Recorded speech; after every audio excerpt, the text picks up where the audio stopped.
I didn't expect her to stand. She had been in that chair since she was 3 years old. Or at least that's what they said, that she couldn't move, couldn't speak, that her name was Sophie Whitmore and she was, as they put it, special from birth. But 10 minutes after they left, after the front door of the Whitmore mansion shut behind them after the echoes of their designer luggage wheels faded across the marble, I heard the softest sound behind me in the kitchen. I thought it might be the wind, a creak, something meaningless. But when I turned around, Sophie was standing in the doorway, barefoot, slightly swaying. One hand braced on the frame, her legs trembling just enough to show she hadn't done this in a long time, but she was up, standing, watching me. Her brown hair hung in quiet strands around her cheeks. Her eyes, deep, alert, intelligent, met mine for the very first time, not as a patient, but as a person. And then she said it. 7 words, not whispered, not forced, just said. They want my $4 million. Please help. I dropped the wooden spoon in my hand. It clattered against the stovetop, rattling louder than it should have. The air shifted. I remember thinking, that can't be her voice. She's never spoken. She doesn't speak. She's not supposed to speak. But she stood there, this 8-year-old girl they'd told me was neurologically impaired, mute, and bedridden. And she looked at me, not with fear, but with the kind of pleading that knows exactly what's at stake. In that moment, I forgot the pasta boiling on the stove. I forgot the sterile binder filled with hourly care routines. I forgot the Whitmore's crisp instructions delivered with perfect smiles and colder eyes. All I saw was a child who had been told to stay quiet, and all I heard were those 7 words echoing louder than anything else that had ever been said in that house. 3 days earlier, I had been at home folding laundry, listening to the low hum of the dryer and the ticking clock over the sink when my phone rang. It was Vivian Whitmore, my mother-in-law. Vivian never called to chat. Her voice, as always, was measured and pleasant, the kind of politeness that made you feel like you were being handled, not spoken to. She said they were heading to Hawaii, a family vacation, 2 weeks. All of them, her husband Charles, their daughter Brooke, their son Andrew, and even my husband Daniel. And they needed someone to stay with Sophie. Not asked. Informed. Rachel, dear, we've let go of Sophie's regular nurses. They've been so unreliable. And it's just not fair to expect Brooke to stay behind. You're the perfect choice. Daniel agrees. I stood there in my kitchen holding a dish towel in one hand, trying to process what she had just said. Sophie was Brooke's daughter, not mine. I had no training in special needs care. I was a school teacher, not a nurse, but that didn't seem to matter. I remember asking quietly, "What about my job?" Vivian's tone brightened as if I'd asked about the weather. "Darling, it's spring break next week, isn't it? And Charles has already spoken to the superintendent. He'll cover the second week as a personal favor. You won't lose a single day's pay. It's all arranged, like I was a chess piece." That night, I confronted Daniel. He stood in the hallway, suitcase half-packed, looking sheepish. He was always kind, always loving. But when it came to his family, he folded like tissue paper in the rain. "Babe, I know it's sudden, but they really need us. You'll be in the guest suite. It's practically a mini apartment. I'll be back before you know it." I asked if he thought it was fair. He looked at me with that half-smile, the one that tried to calm without fixing. "It's just 2 weeks." And that's how I found myself in the Whitmore mansion, a grand and echoing estate built on old money and older secrets, standing in a room that smelled like disinfectant and lemon oil, being handed a binder by Brooke, the girl's own mother, who barely looked at her child as she zipped up a designer suitcase. "Just follow the routine. Meds 3 times a day, blended shakes, no missed doses," she said, flicking her long manicured nails over the printed schedule.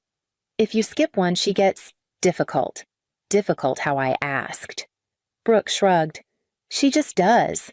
The last thing she said before leaving stuck in my mind for days after. "It's mostly for show anyway." Then came Charles Stern, silver-haired and still radiating the kind of power that made people lean back without knowing why. "We're trusting you with our granddaughter Rachel. Don't disappoint us." And just like that, they were gone. Luggage wheeled out, cars pulling away. No goodbye for Sophie. No wave. Not even eye contact. Just me alone in their cold, sprawling house, and a little girl in a wheelchair who stared out the window like she already knew everything I didn't. After they left, I wheeled Sophie into the living room like the binder suggested. Her chair was high-end medical grade with custom padding and straps that hadn't been buckled. She didn't move or speak. She didn't look at the television I turned on. She just stared forward, blank her face, unreadable. Still, I spoke to her. Maybe it was habit, my teacher instincts, or just loneliness. I told her I'd be in the kitchen making dinner, that I'd be close by, that I'd made pasta. It felt silly at first, like I was narrating to the walls, but not speaking to her felt worse, like I was becoming part of the silence everyone else had built around her. The kitchen was bright polished to the point of sterility, stainless steel, stone counters, nothing personal, nothing warm. I set the pasta to boil, then opened the fridge to get Sophie's nutrition shake. The containers were lined up labeled by day and time, along with the tiny bottles of crushed medication that Brooke had emphasized. I hesitated, not out of suspicion yet, but because I was overwhelmed. It felt wrong to be caring for a child I barely knew in a house that didn't feel real. Still, I followed the instructions, prepping her shake measuring pills, reminding myself this wasn't about trust, it was about routine. Then I felt it. That sensation, faint, instinctive, like someone was watching me. I turned, and that's when I saw her. Standing, no chair, no straps, no blank stare. Sophie. Her knees were slightly bent. One arm touched the doorframe, steadying her. She looked unsure, but not incapable. Her chest rose and fell in quick, shallow breaths. And her eyes. God, those eyes met mine and didn't look away. I froze. "Sophie," I whispered, and then she spoke. Her voice was soft, a little raspy, but unmistakably clear. "They want my $4 million. Please help." The room fell silent. Even the water on the stove seemed to stop bubbling. I stared at her. Her lips had moved. Her words made sense. She wasn't hallucinating. I wasn't hallucinating. "Sophie, you can talk," I said, barely louder than a breath. She nodded. Then she looked over her shoulder as if afraid someone else might be listening and added, "But you can't tell them. If they know I told you, they'll hurt me again."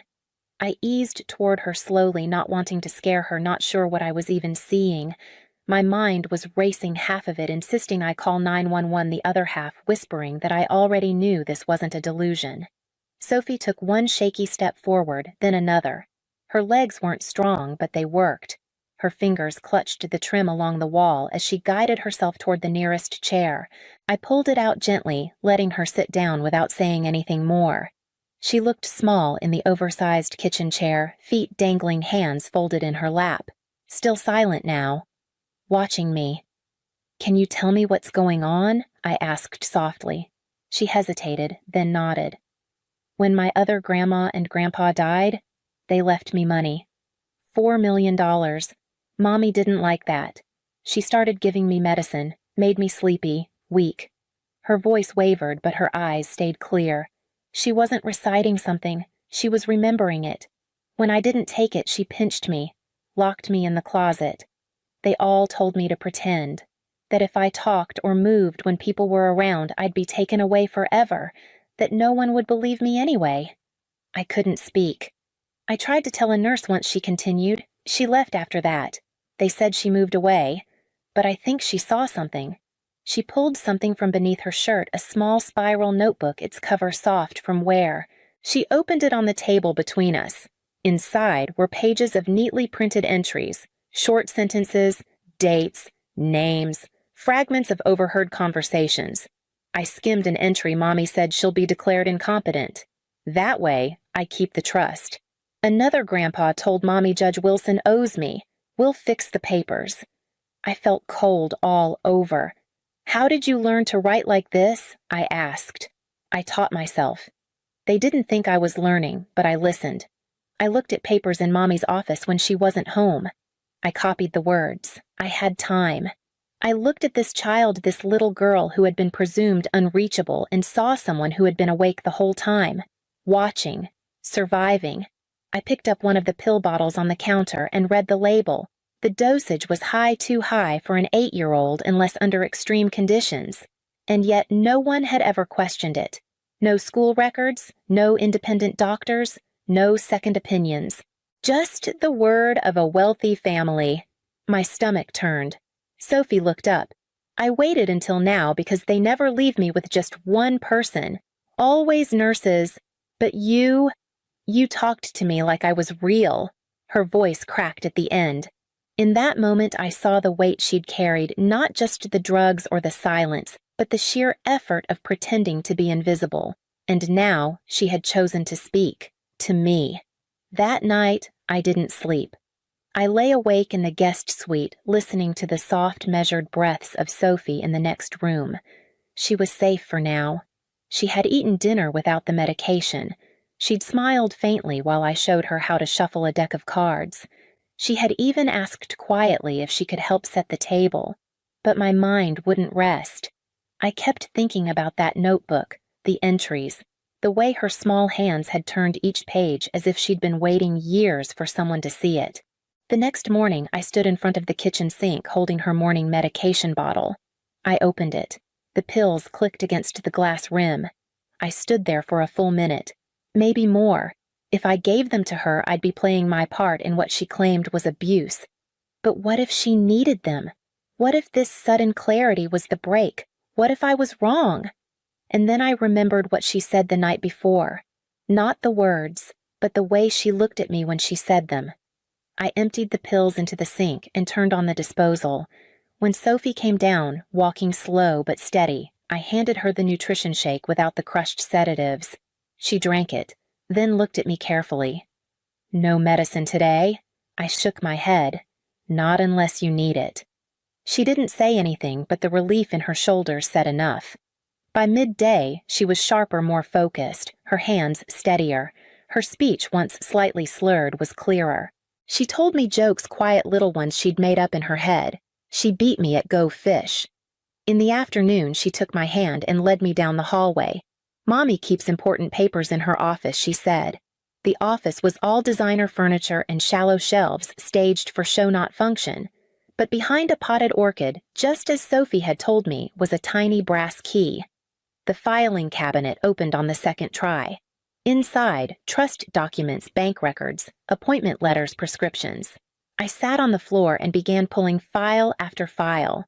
Sophie sat beside me, cross-legged, notebook in hand. She pointed to names phrases. Some matched her journal entries. Some were new. One envelope was marked, "Private, do not copy." Inside were early pediatric reports records from before the age of 3. They showed a healthy child, walking, talking, developing normally. Then came a sharp drop notes citing sudden regression neurological concerns, sedation necessary for safety, all dated within months of the Blackwell's fatal car accident. "That's when Mommy got the money," Sophie said. I looked at her, unsure how she even understood any of this. I don't know everything she added, but I remember. I remember being able to talk. I remember running in the backyard. She paused. And I remember when it all stopped. There was still one piece missing, one more file I hadn't yet found. A confirmation of what they were trying to do next. But even without it, the pattern was forming. This wasn't a misunderstanding. It was a system, a carefully built illusion. And the house, the pristine, perfect Whitmore mansion, wasn't hiding dust in its corners. It was hiding a crime. It was just past 3 in the morning when I woke to the sound of the front door. Not a knock. Not the chime of the bell, just the heavy click of the lock and the soft groan of wood against the marble floor. At first, I thought I was dreaming, but then I heard voices muffled but familiar. Vivian's sharp cadence, Brooke's impatient huff, the slow, steady baritone that could only be Charles. They were home. They weren't supposed to be home for another 12 hours. I sat up, heart pounding. My eyes scanned the dark room for my phone, for my shoes, for some idea of what to do next. Then I thought of Sophie. I rushed down the hallway, bare feet against polished tile, and pushed open her bedroom door. She was already awake, sitting up, the covers pulled to her chest. "They're back," she whispered. "I know." Sometimes they come early," she added, her voice trembling. "To check, to make sure I've been good." The fear in her voice was different now, not the general fear of a child caught in something too big. This was the fear of someone who knew what happened when you didn't perform the part they'd written for you. "We go back to the plan I told her. One night. Just one more night." We moved quickly. Sophie returned to her medical bed. I helped her arrange the blankets, loosened her limbs to appear limp, and handed her the stuffed rabbit she hadn't touched in days. She lay back motionless. I stood just in time to hear Brooke's footsteps coming down the hall. She appeared in the doorway, still in travel clothes, her hair pulled into a sleek ponytail, eyes already scanning the room. "What are you doing in here?" she asked. I heard noise. "I came to check on her," I replied calmly. "You're back early." Brooke didn't smile. Daddy's meetings ended ahead of schedule. She stepped past me and leaned over Sophie's bed. "Medication?" she asked, without turning around. "As prescribed. Log is in the kitchen." Brooke stared at Sophie, searching for signs, any crack in the act. But Sophie didn't blink, didn't shift. When Brooke finally left the room, I placed a hand on Sophie's arm and gave it a gentle squeeze. "You did perfect." But in my chest, my breath was tight. Because the one thing I hadn't planned for was all of them returning together. The entire Whitmore family had gathered downstairs like it was a board meeting. Charles sat upright in his favorite chair, a bourbon already in hand. Vivian was poised beside him, legs crossed, fingers perfectly still. Andrew stood by the fireplace, arms folded, jaw tight. And Daniel, my husband, stood near the back, unsure whether to move closer or farther away. I entered last. "I trust everything was satisfactory in our absence," Charles said, his voice like a courtroom verdict. "Yes," I replied. "Satisfactory?" Vivian narrowed her eyes, her tone syrup-sweet. "Curious." Before we left, Brooke counted Sophie's medications. Yet now, several doses are missing. I didn't flinch. "I followed your instructions." Perhaps there was a miscount. Silence. Then footsteps on the stairs. Every head turned. And there she was. Sophie. Standing. Dressed in her soft cotton pajamas, arms relaxed at her sides, her chin lifted just enough to show she wasn't afraid. Vivian gasped. Brooke froze. Andrew cursed under his breath. Charles's glass halted mid-air. "Hello, Mommy," Sophie said calmly. "Hello, Grandma." "Hello, Grandpa. I'm feeling much better now." The room cracked like ice beneath weight. Brooke lunged first. "She needs her medication. She's having some kind of episode." "No," Sophie said, stepping back. "I'm not taking it anymore. I know what you're doing. I know about my money." Everyone went still. Brooke looked to Charles, searching for instruction. Vivian's hand hovered over her pearls. I stepped in front of Sophie, steady but firm. "She's not sick. She's never been sick. You've been drugging her to control her. And now she's done pretending." Charles rose slowly, his presence filling the room.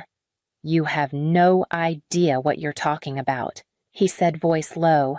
"This is a family matter, and you've grossly misinterpreted it. I've seen the documents, the trust fund, the falsified reports, the birth records, the surveillance.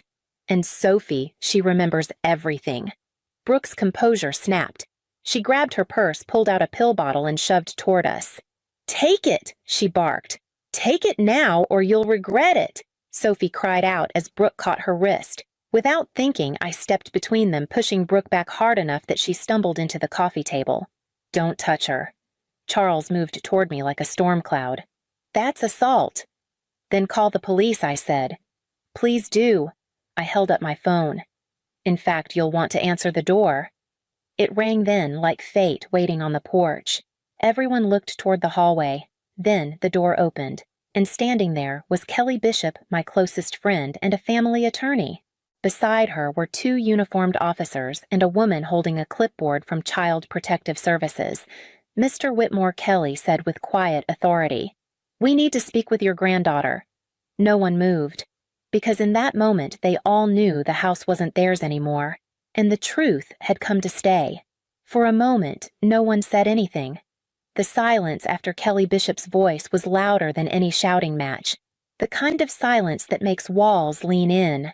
We received credible evidence of long-term medical neglect and financial abuse, the CPS officer said firmly. We're here to interview Sophie privately. Charles stepped forward, still holding his bourbon like it was a shield. You don't understand, this girl has severe impairments. She hallucinates. She fabricates. Vivian added quickly, her voice trembling for the first time.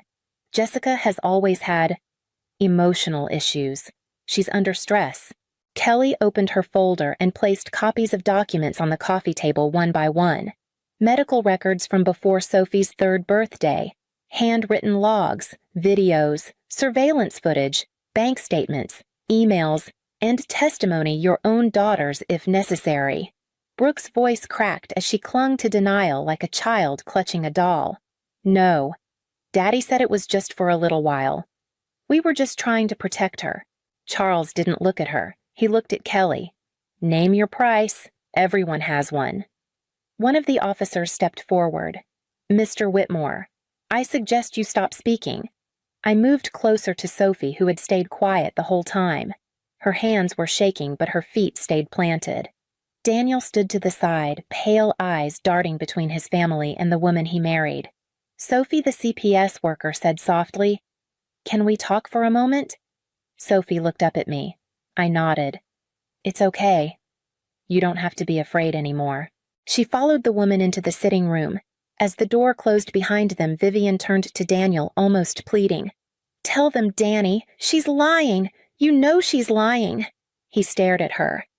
And then, I don't know anything anymore. He said, his voice low. Maybe I never did. Charles took one step toward him,